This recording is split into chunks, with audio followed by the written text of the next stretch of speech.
Hello. Isang maulang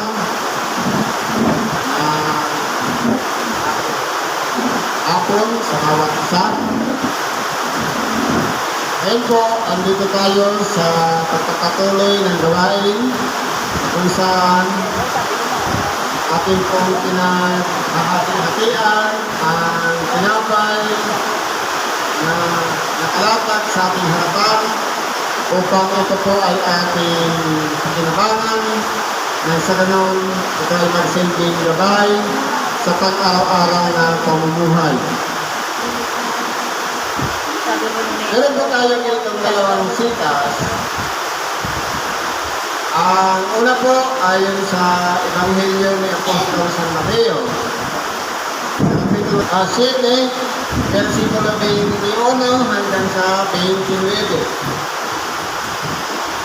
Sabi ko ganito, hindi ang bawat nagsasabi sa akin, Panginoon, Panginoon ay papasok sa kaharian ng langit, kundi ang gumaganap ng kalooban ng ating Ama na nasa langit. Ngayon po, dito po, ipinapaliwanag ng ating dakilang Panginoon na siguro po, hindi na lang lingid sa kaalaman natin ang pangalan ng dakilang Panginoon. Marami ang tumatawag sa Kanya sa pamamagitan ng panalangin. Meron din tumatawag sa Kanya, bigla ang pagsambit lang ng pangalan niya kapag siya ay nagugulat, kapag siya ay nasasyak o napapagod. Pero ang sabi dito,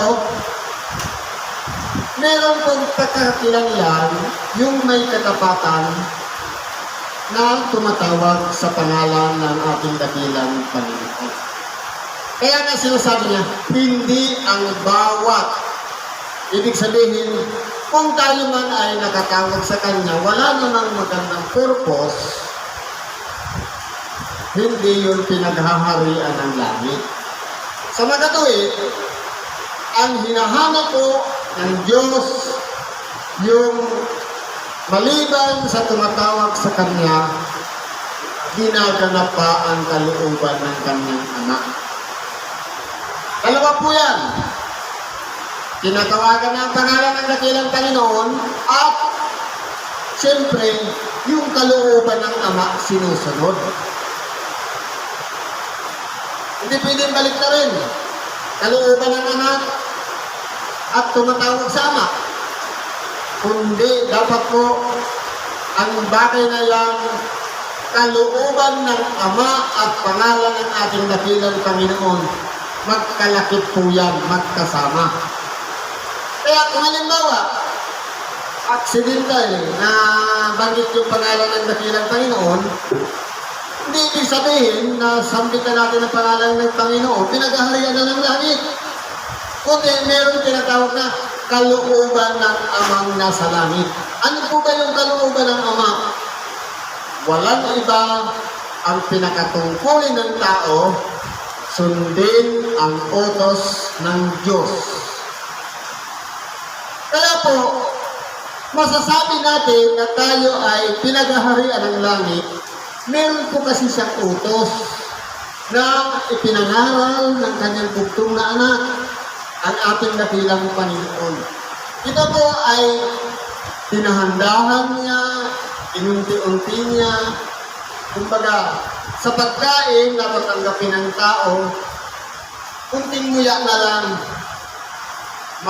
malalasahan na natin yung tunay na kahulugan ng mga kautusan ng Diyos sa pamamagitan ng bibig ng kanyang bugtong na anak, ang ating dakilang Panginoong Jesucristo.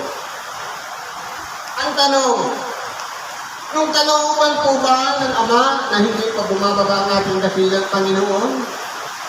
At yung nahayag na ang ating dakilang Panginoon, kumbaga bumaba na sa dito sa ibabaw ng lupa, meron bang nabago? ito po ay inayos lang ng ating dakilang Panginoon kasi po ang mga tao noon, ipinapaliwanag lang yung kautusan ng Diyos sa pamamagitan ng sarili nilang karunungan, walang gabay ng Diyos, walang gabay ng Espiritu Santo, sariling interpretasyon. Kaya nga ang sabi dito, marami ang nagsasabi sa akin sa araw na yaon, Panginoon, hindi ba ka nagsipanghulat kami sa iyong pangalan? At sa pangalan mo'y na nagpalayas kami ng mga demonyo. At sa pangalan mo'y nagsigawa kami ng maraming gawang makapangyarihan. Ngayon po, kung aalala natin, totoo, halimbawa, tinatawagan natin ang pangalan ng ating dakilang Panginoon. At meron tayong tinatawag na kaloob. Magaling tayong mangaral ng salita ng Diyos. Magsipanghulat. Gamit natin ang pangalan ng ating dakilang Panginoon. At sa pamamagitan din ng pangalan ng ating dakilang Panginoon, sinusunod tayo ng demonyo para palayasin sila. At pangatlo, merong mga milagrong ginagawa, mga makapangyarihan gawa. Ngayon po, hindi ibig sabihin na hiniram lang natin ang pangalan ng ating dakilang Panginoon para palayasin ng demonyo.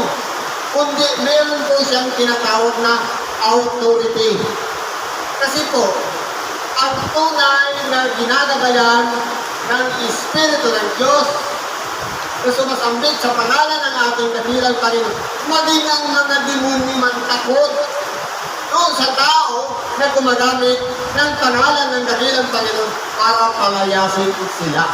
Pero ang tinatawag na authority, hindi pwedeng hiniram mo lang yung pangalan ng dakilang Panginoon tapos wala ka namang basbas, wala kang authority para magpalayas ng demonyo, tatawagin ka ng demonyo. Di po ba? Ang mangyayari niyan, matutulad tayo doon sa anak ng Escriba. Kung makita nila na si San Pablo nagpapalayas ng demonyo, inaya nila. Nagawa ko si Nebe. Anong sabi? Sa pangalan ni Jesus na pinangaral ni Pablo, lumayas ka.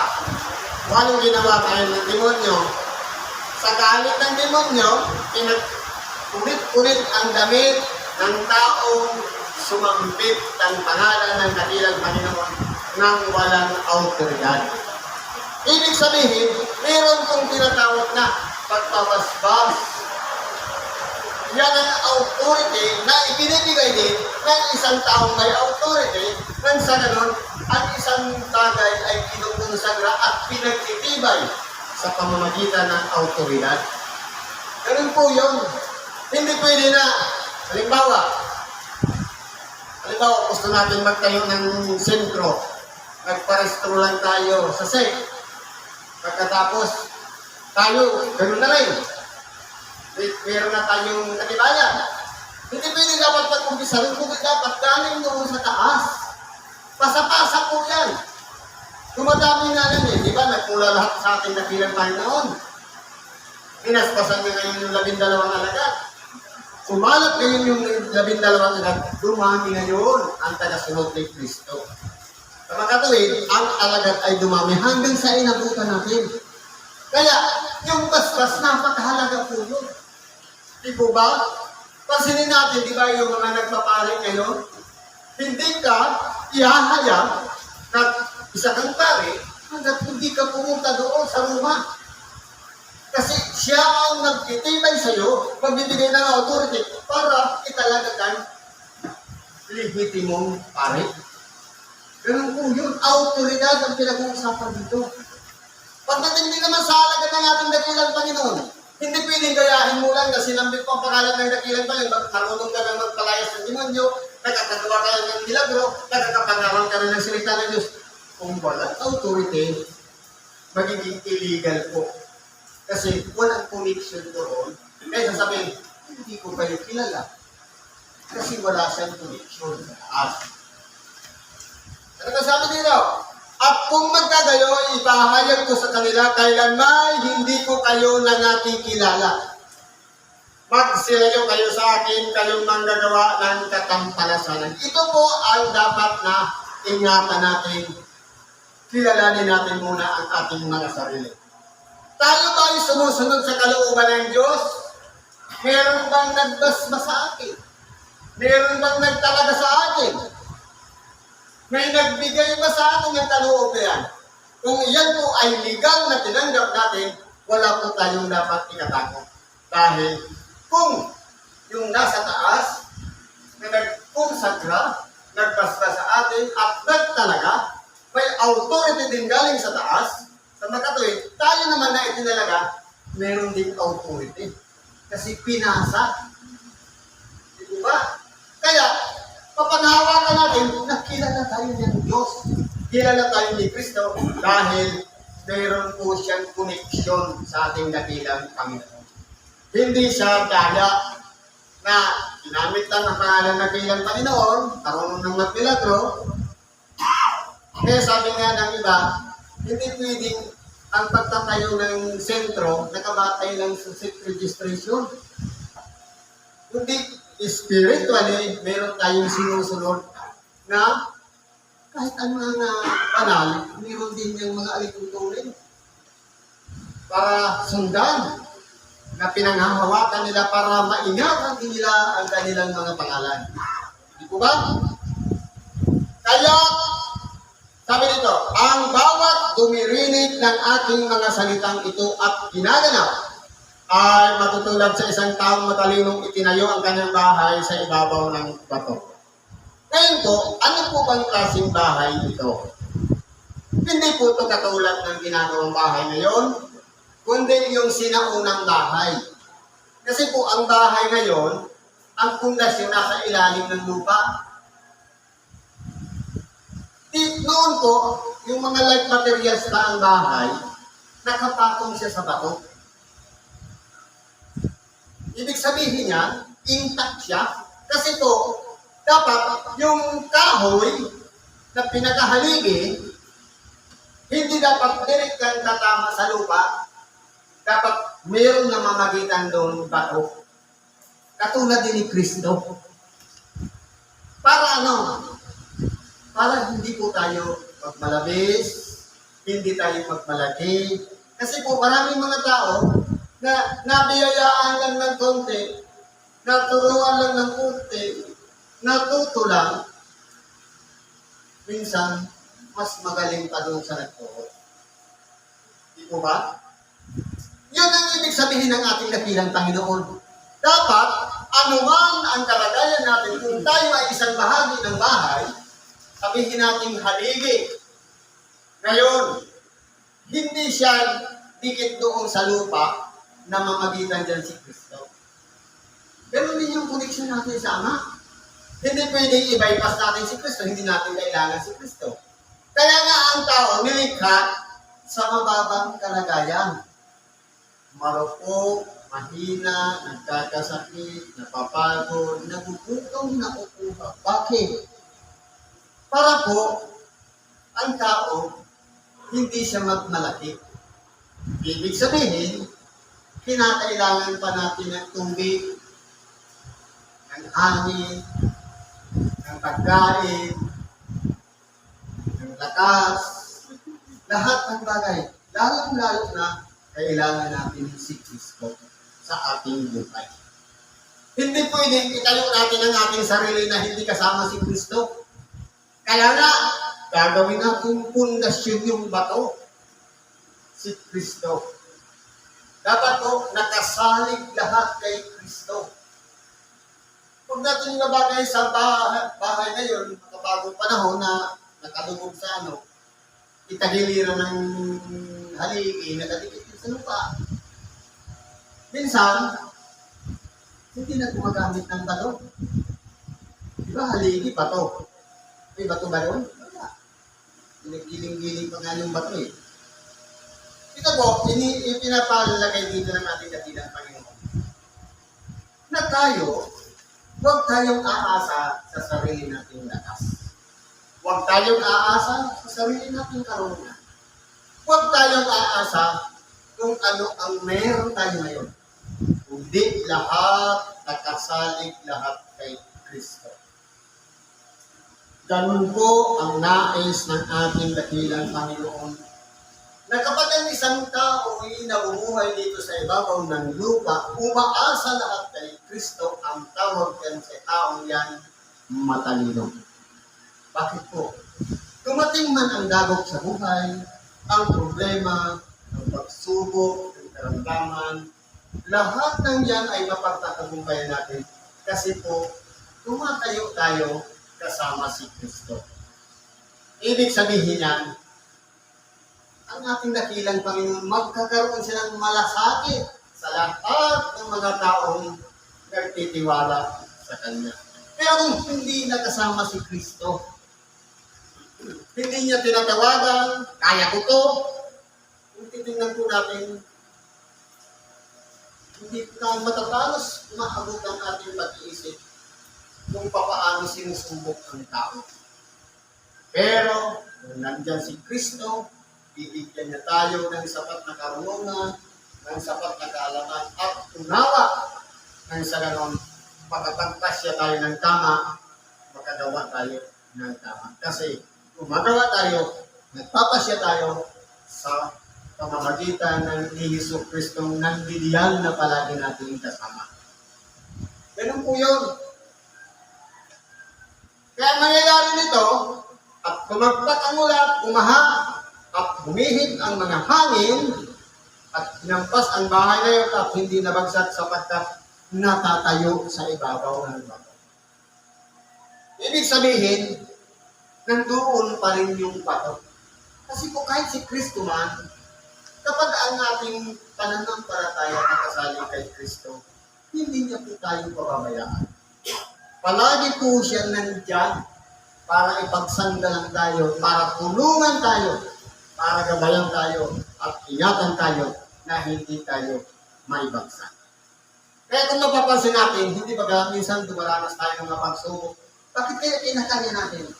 Kasi nakasali kay Kristo. Huwag natin aalisin yung bato na yun. Kailangan natin yung batong yun.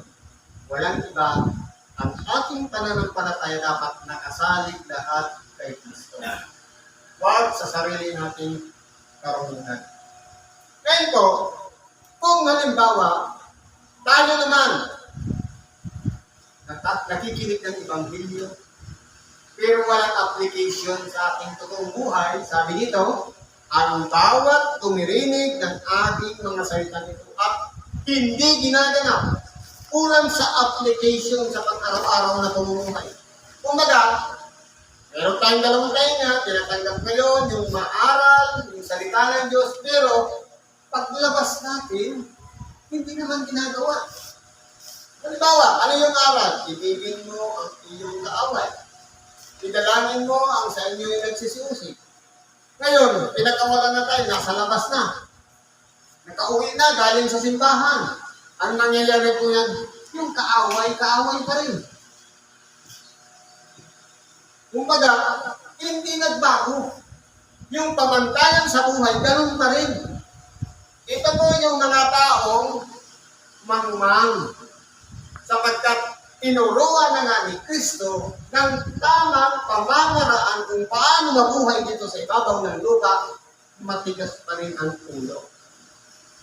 Hindi ina-apply sa buong buhay. Kaya mananatili ang kamangmangan.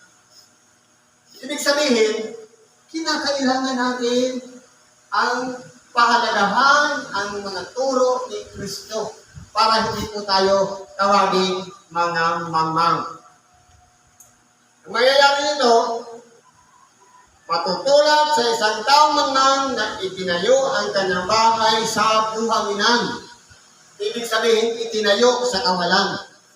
Walang pundasyon, wala si Kristo. Walang magsasanggalan sa atin. Walang tutulong sa atin. Ang mangyayari na, pag lumagpas ang ulat, umaha, umihip ang hangin, inampas ang bahay na nabagsak, at kakilakilabot ang kanyang pagkabagsak. Ngayon po, ano-ano ang mga dinaranas na pagsubok sa buhay? Sabi dito, ulan. Ang ulan, kung titignan po natin, maliliit lang siya. Pero dapat yan ay liit kung dumaraan niya. Nagiging baha. Nagkakaroon ng anod. Pag sinabayan ng hangin, iba. Kaya kung mapapansin po natin, sa totoo nating buhay, meron mga maliliit na problema para pinapaliwala lang natin. Hanggang sa katagalan na iniipon, lumalaki ng lumalaki, at ngayon, pag sinabayan pa ng hangin, baksak. Anong dapat natin gawin? Kinakailangan natin manindigan sa ating mga sarili, paano ba natin pahalagahan ang tinatawag na salita ng Diyos? Ano ang silbi ng ating dalawang tainga? Para pagkinabangan natin ang kaliwa at kanan tainga, pagpanagpoy natin sa gitna at hanggang sa makarating sa ating puso. At saka natin tingin sa Diyos, sa pangalan ni Kristo Jesus, na turuan tayo kung paano ang pagsunod ng aral o kautosan ng Diyos sa pamamagitan ni Kristo Jesus. Kinakailangan ang pag-iingat ng aral na yan na siyang pinagsasaligan din ng ating pananampalataya. Hindi yung kapag mayroon lang problema, saka natin tinatawagan si Kristo, walang koneksyon. Anong dapat? Kahit walang problema, ang pagdilat lang natin ng mata, makapagsabi tayong, thank you Lord, thanks God, dahil dumilat na ako. Makapagpasalamat lang tayo, koneksyon natin po yan sa ating Diyos, sa pangalan ni Kristo Jesus. Hindi yung kung meron ng pagsubok, saka naman nanalangin. Ang mangyayari niyan, parang sinigyan ka lang muna Jesus Christ, kasi kaya ko pa naman. Kapag hindi na kaya, sige, patawagan na lang kita. Parang ganun. Ano yan? Response time? Na sa orasan ng kagipitan sa kanilang maaalala ang pangalan ni Kristo. Kundi, dapat sa lahat ng panahon ng ating buhay, sambitin natin ang pangalan ni Kristo. Yan po ang pagkakilala ng isang taong may koneksyon kay Kristo. Sa makatuwid, ang isang haligi, hindi naman yan pwedeng ilipat-lipat niya. Palaging ang bato ng doon. Paano kung ayaw natin sundin ang aral o tinuturo ni Kristo, siguro hindi natin kailangan ang bato. O hindi kailangan ng pundasyon. Kasi nilalagay lang natin ang ating sarili sa sarili nating lakas. Doon natin ibinabatay na sasabihin natin, kaya ko to. Hindi po kakayanin ko to sa ngalan ni Kristo Jesus. Kaya po ang mga dagok sa buhay, ang pagsubok, ang mga problema, karamdaman, kung wala po si Kristo sa ating buhay, hindi po natin yan kaya. Kasi po ang examiner, hindi naman ordinaryong tao na kapitbahay natin. Kundi sila lang ay ginagamit ng kalaban ng Diyos para subukin tayo. Kaso, yung mga taong ginagamit para subukin tayo, doon tayo galit. Kaya nangyayari niyan, ay inis tayo, napupuot hanggang sa tumagal, tayo patuloy ang napakama. Turo na natin kagilan pa rin ibigin ang kaaway. Dalangin mo sila para magbago na, para hindi ka na ulit-ulitin na siya yung ginagamit na phone para subukin tayo. Di ko ba? Kasi laban lang naman yan, parang chessboard. Laban ng puti at itim. Ngayon, siyempre, pag tira ng itim, susubukin ngayon yung malinis ng puso. Ngayon, hindi mo pala kailangan si Kristo, di walang titira sa iyo. Lahat ka. Kaya, nagkapapahamak natin. Kaya sa lahat ng bagay, ibatay natin lahat kay Kristo at sa utos ng Diyos. Kalooban ng Diyos sa makatuwid pagay yung mga ebanghelyo na ating napapakinggan, i-apply natin sa totoo nating buhay. Yan po tayo matututo. At ang ating mga sarili, itayo natin ang ating pundasyon ng pananampalataya sa ibabaw ng batong yan, walang iba, kay Kristo. Kasi si Kristo nagtagumpay na po. Sabi nga, palibhasa siya inusig, makasasaklo na siya sa mga inuusig. Palibhasa siya sinubo, makasasaklo din siya sa mga sinusubo. Ibig sabihin, si Kristo nagtagumpay na. Kung tayo naman ay nakakunik sa Kanya, sigurado po, magpapatagumpay din tayo. Yan po ang susi ng pagtatagumpay dito sa ibabaw ng sanlibutan. Ang ginagawa lang natin dakilang Panginoon, bagamat sagana siya sa karunungan at kaalaman na natili siya sa mababang kalagayan. Mapag-akumbaba. Ibig sabihin, masunurin sa Diyos. Ganon din dapat tayo. Siguro pa, ganito na lang, pakikibagin natin sa oras ito. Salamat sa Diyos. At karamahan natin mga kahilingan, karaingan, pagkatiwala natin sa Diyos. Ngalan ni Kristo, nagkabalinawa tayo upang magawa natin ang kanyang kalooban. Sa ngalan ni Kristo, salamat at pagpagpala hapon sa bawat isa.